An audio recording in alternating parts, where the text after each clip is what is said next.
The landscapes of our lives are for learning, where experience is our teacher. When we gather together to share our resources, we are destined to love and thrive. Good morning, Pierre. Good morning again, actually. Hey, When's the you last just time you told did me yoga? something amazing. When's the last time you did yoga? Monday, not this week, last week. Yeah, Okay. And how many times a week do you do it? once a week. Okay. And then Once you a week. meditate. Which, if you don't count, my mini sessions, which are like 2 minutes of yoga, before I meditate, and I meditate once or twice a day, I do A few stretches. I do sun salutations kind of from a kneeling posture. It's like I just trying to loosen up the spine in a few different directions. And believe it or not, just small little things, especially when you wake up, and you're old and crotchety like me, then meditate. It makes a little bit of a difference. Yeah. Yeah. So no, I don't have that big regular yoga practice, but you were saying you went into a 90-minute hot room and it didn't even register on your activity monitor, basically. Yeah. I took yoga yesterday for the first time in I don't even know how many months, couple of months probably. And I've probably only done a Bikram class a handful of times in the last 6 months. So maybe not even. I don't even know. I don't practice a lot. Hardly at all. But I took class yesterday because one of the clients I'm working with and using Bikram as part of the treatment, it's a, wellness coaching relationship thing. So Yeah. part of the plan is for this person to do yoga regularly, to kind of increase discipline and structure and get the breathing correct and the repetition and the focus and attention piece.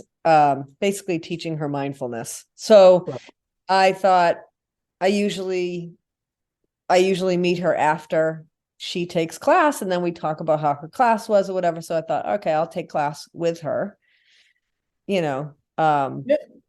and it was my off day from the gym. So I thought, okay, let's do a little active recovery and see how I feel stretching a little bit.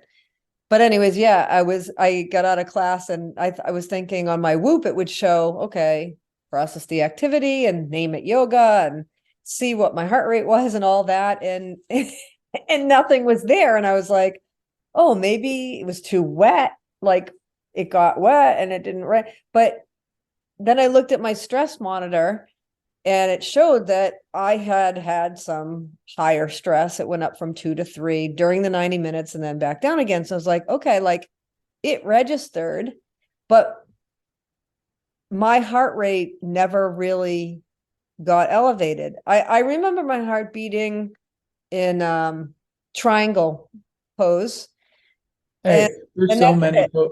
there are so many poses that, take your heart rate up. Even in the dialogue, Tuladandasana, your heart's pounding in your chest. Yeah.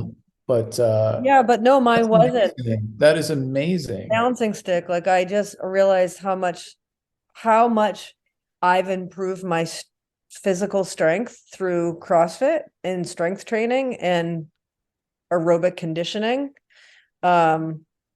That like it truly was kind of a parasympathetic practice. It was more relaxation and measured breathing. And I think it kept my heart rate pretty stable.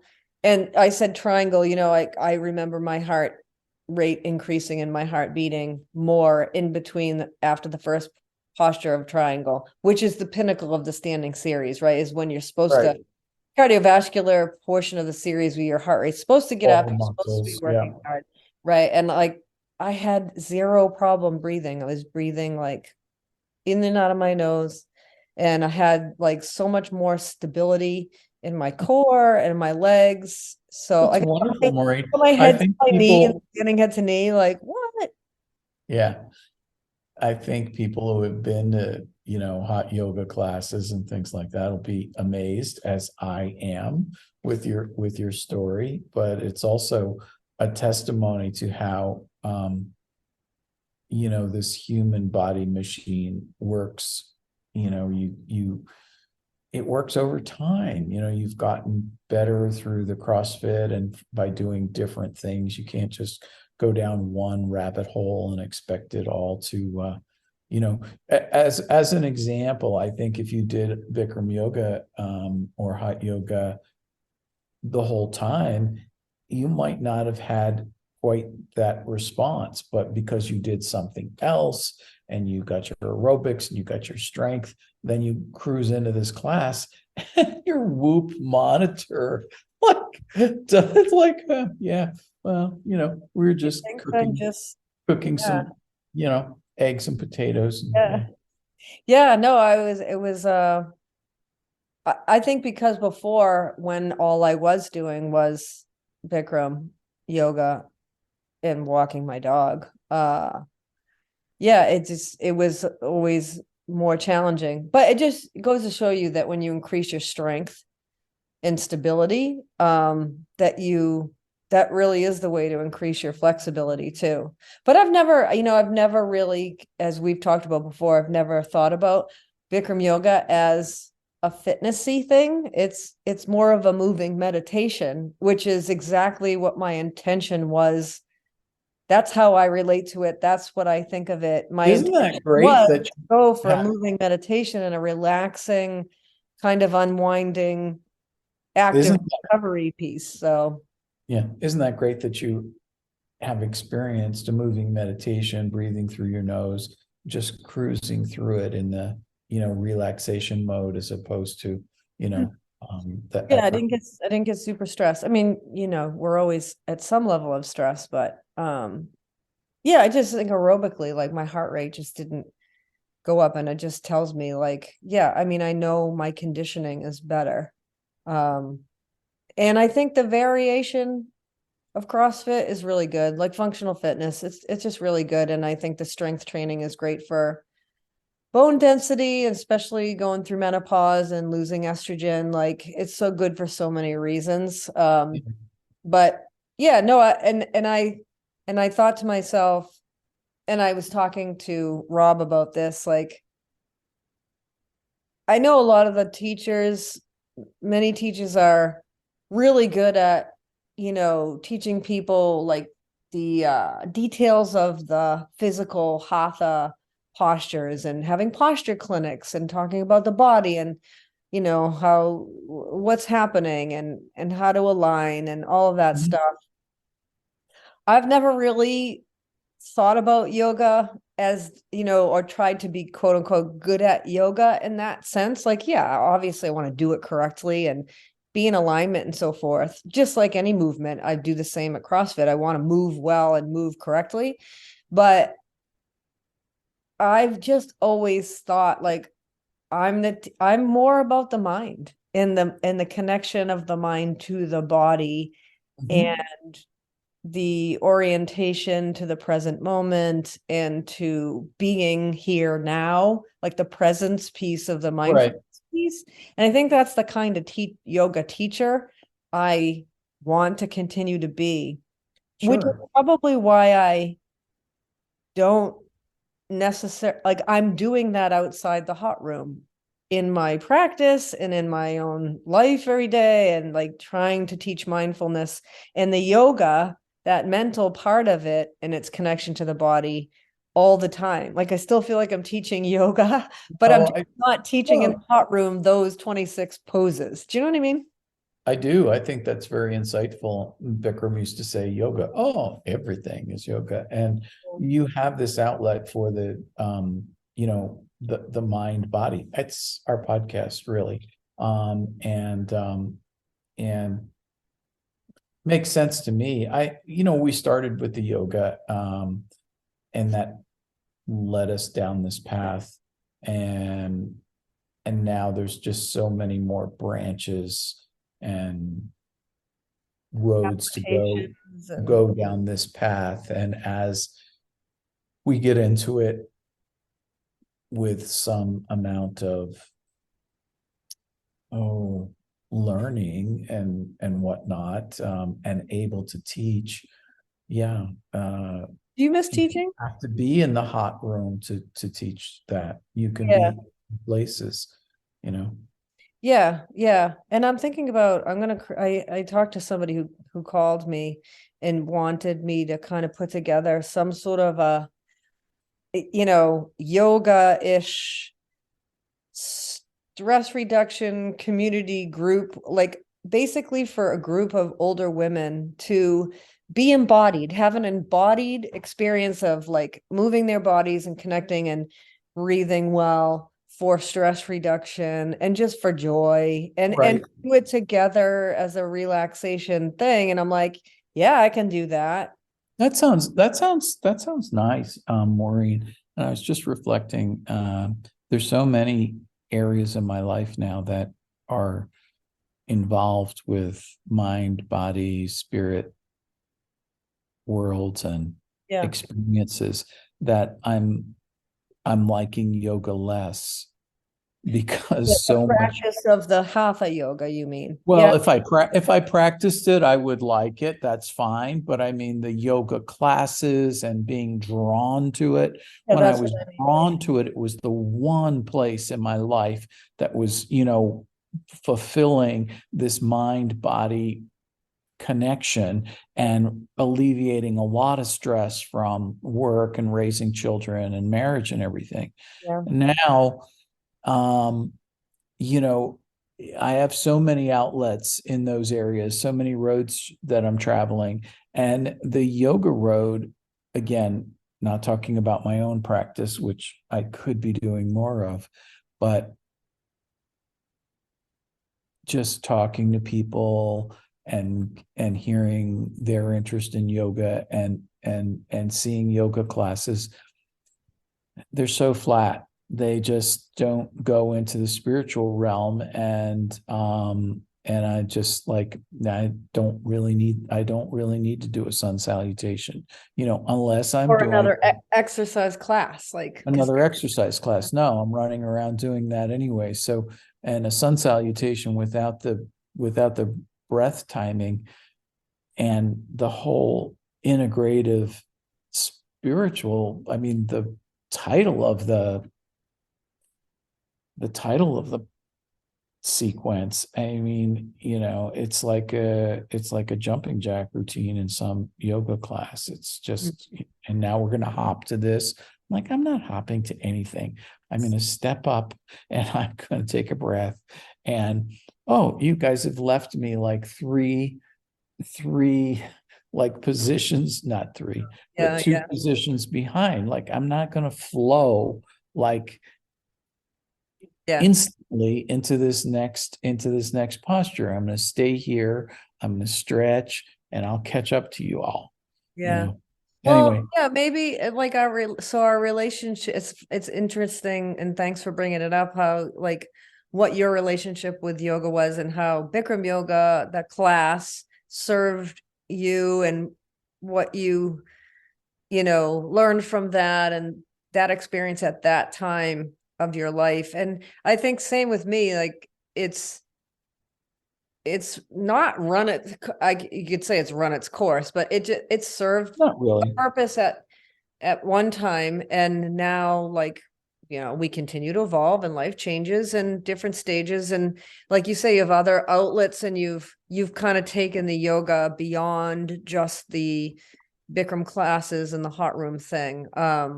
Right, like you said, Yeah. and you did. And I think Like, that's where I am too. Like I've taken it into clinical practice in a way, and just in mindfulness in my own life, my everyday, trying to be present in practice, being mindful. And I was funny, I was writing in my journal and I thought, am I living the life according to what matters to me, daily? And one of them is, am I listening more? Because that's one of the things that's important to me.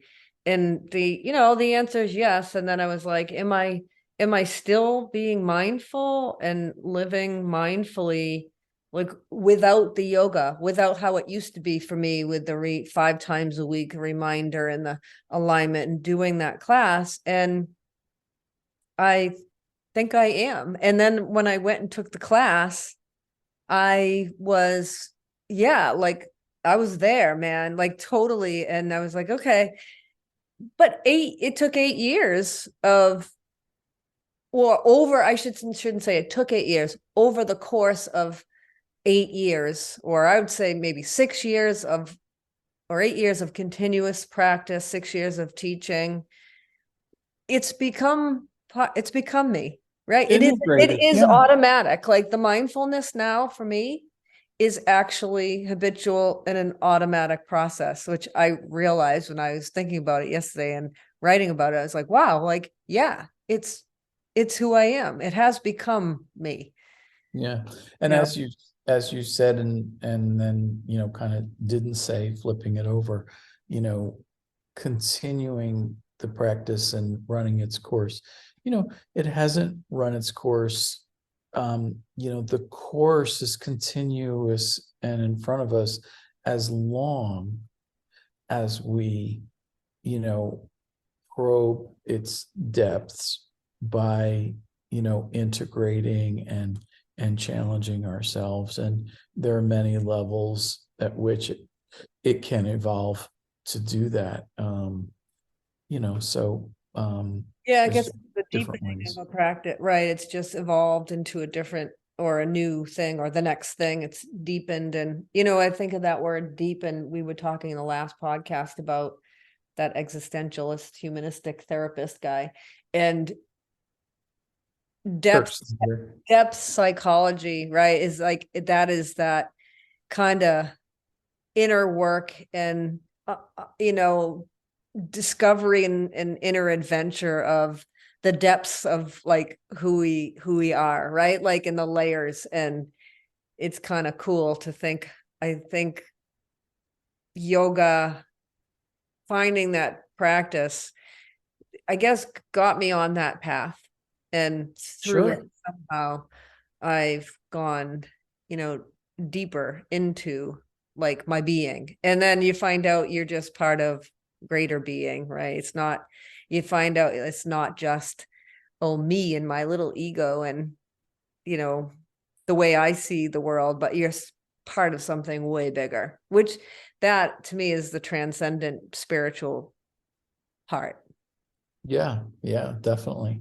Well, this has been a great discussion, kind of tracking both our journeys in yoga. That was the one road, and I was so thankful to find it, because as opposed to other exercise, there was this, spiritual piece of it. And also, as I practiced, a spiritual peace that settled over me.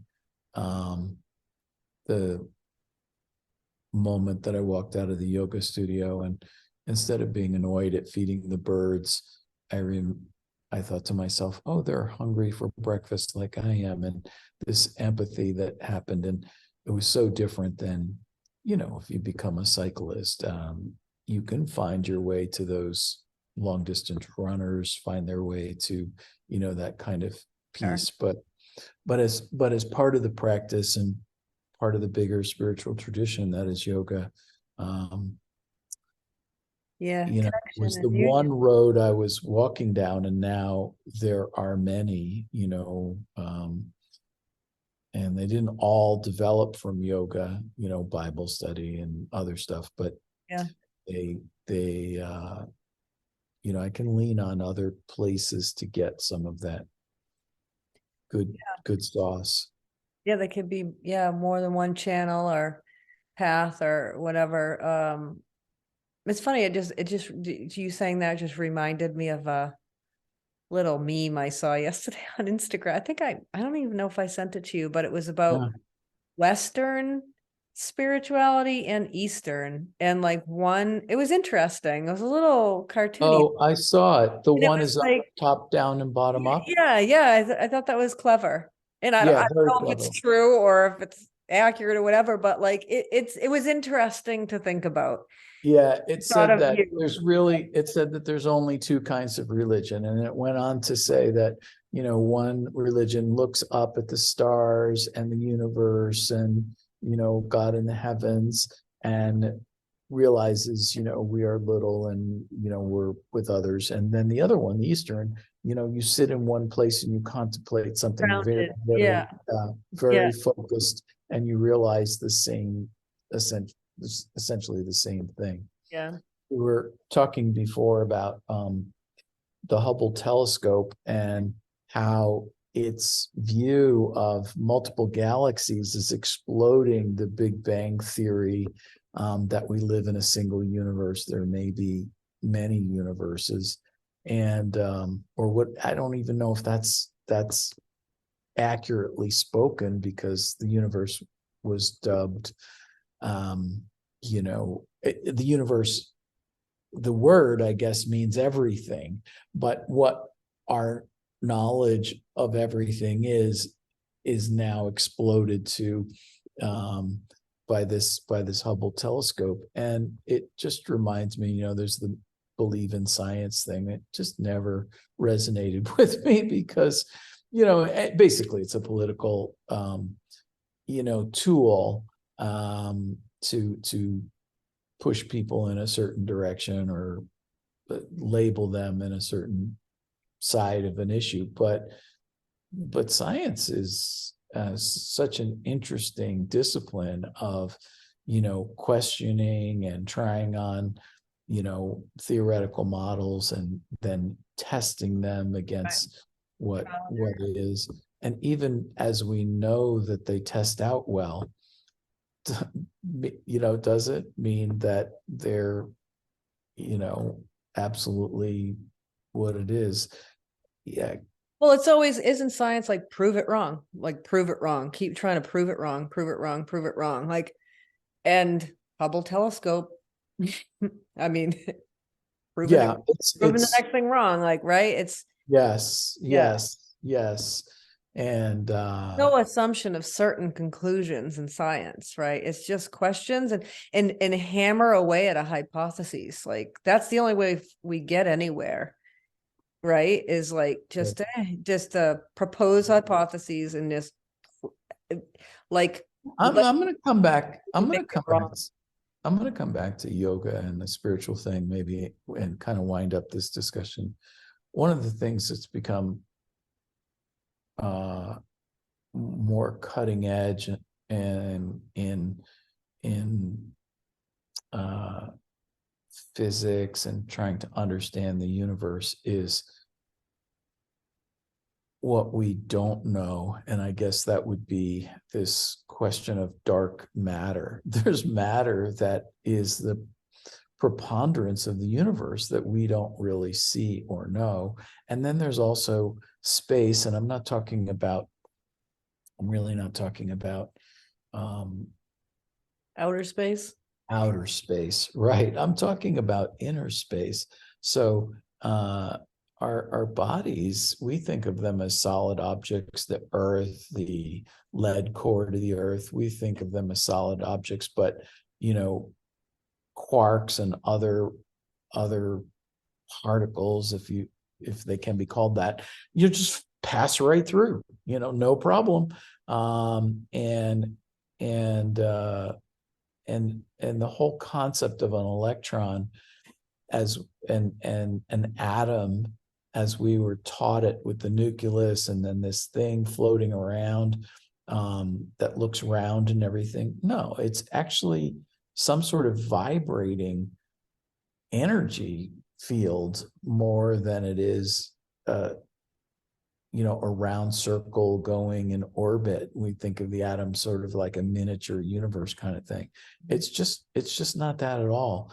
And then how it performs, it can just leap around and change it it's just wild. So I was telling somebody the other day that I'm striving to live in the cloud of unknowing.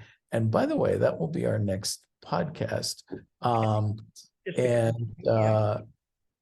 it's just it's just a beautiful thing to have a phrase like that that grounds me in that Yeah. type of thing. My similar phrase that I'm sure I've mentioned in previous conversations with you is, which came from teaching reading in people, is tolerance for ambiguity. It's the ambiguous, it's the undefined, and or the nuance. I've used that word a lot. You have. Gray area, the not knowing, like going from, or a metaphor, like going from knowing something to venture out into the unknown. And that's how we It's build funny because knowledge. I Like told you but this. the fun part is the process. It's the in between, it's the not knowing, and the need for managing anxiety in that learning state. I mean, that's landscapes for learning, right? Like it's when you're learning, you are in a state of not knowing, a cloud of unknowing. Yeah, yeah, yeah. That's the heart of And it. the tolerance for ambiguity, goes to, regulating and how your mind works. You don't have to cling to things. You're okay with uncertainty. When In your you body. express that, the first time, I think I mentioned to you as a junior in high school, I took those, you know, aptitude tests, whatever. Yeah, yeah, yeah. And they didn't know what to do with me because I pinned the needle on tolerance for ambiguity. And I've never forgotten the conversation that I had with the counselor. She'd never seen anything like it because, you know, I, I guess they give you these questions, and in one instance I say this, and then in the same type of question I say something else. It's like, how can this guy believe these two things at the same time? I guess that's where they get it. But anyway, um, her guidance counseling, because it was a guidance counseling to me, was to become a librarian, Well, which because is, you I mean, I barely like read at that point. ideas, because you liked ideas and you didn't, you were, or I feel like this is also, a lot of this is a part of our personality. Like you're open to I think she experience. thought that I needed structure, that if I went into the Oh, world I gotcha. Yeah. with this concept of saying green lights mean go and green lights can mean stop, I'm just Being making too that up. flexible and too open. Yeah, yeah, yeah. Right, that You'd I be needed, lost, I overwhelmed. needed to be put somewhere where I wouldn't Yeah. hurt anybody in a library, and just file books, and maybe I'd get right with the world or something like that. Well, it would give you more narrow focus and direction or whatever, and structure, and yeah, so that you'd have the constraints that you could bounce off of. But when like my oldest son, like he's, a, a bit of a Da Vinci, you know what I mean? Like really mathematical, but also very humanistic and has lots of different interests. And really, I was the same way when I was younger, and I was like, what the hell am I gonna, I don't want to choose a path. Like I want to do a lot of different things. And You know, it's hard for, right, that personality type of person to narrow and do one thing. So maybe he'll have a lot of jobs in his life, that are different. Who knows? But yeah. well, that was that described me. I used to tell people, I really can't choose between, you know, doctor, But lawyer, Indian chief. the tolerance for ambiguities slightly, I mean, we got off slightly different than that in terms of No, being I able know it to, is. right, being able to be in a place, in a moment in time of not knowing, right, Yeah, of not knowing, where things are unclear, in the fog, as yeah, Jordan Peterson would say, like in the yeah. fog of not knowing, and managing the anxiety of that, which we talk about a lot in our nervous systems and our physiology, of like fight, flight, holy shit, like, okay, there might be a threat in the fog because I can't see, I'm uncertain. And to be able to build the tolerance to manage that and say, okay, I'm okay. I'm going to get somewhere through the fog. It's Right. going to become clear soon, Sure. eventually, whatever. Yeah. Yeah. But in therapy, Um, that's where people land a lot. You know, they're in and it's chaotic and it's scary and overwhelming to be in that place. And that's what like I love about what I do is teaching people that like it's just unclear right now. Like you're feeling uncertain, that's the anxiety, right? And there's a lot of relief in just knowing, oh, okay, this is just the part of the process of, right, right, you right. know. Well, that's good. That was a good discussion, and maybe we'll come back and do some more exploration around that. But Yeah, uh, started with yoga. wind it up for well, that's how we started with yoga, so it's Yeah. all appropriate, and it kind of ends up where we are now. I think a little bit more broad based, a little bit more humble to the. Oops, that was the coffee machine.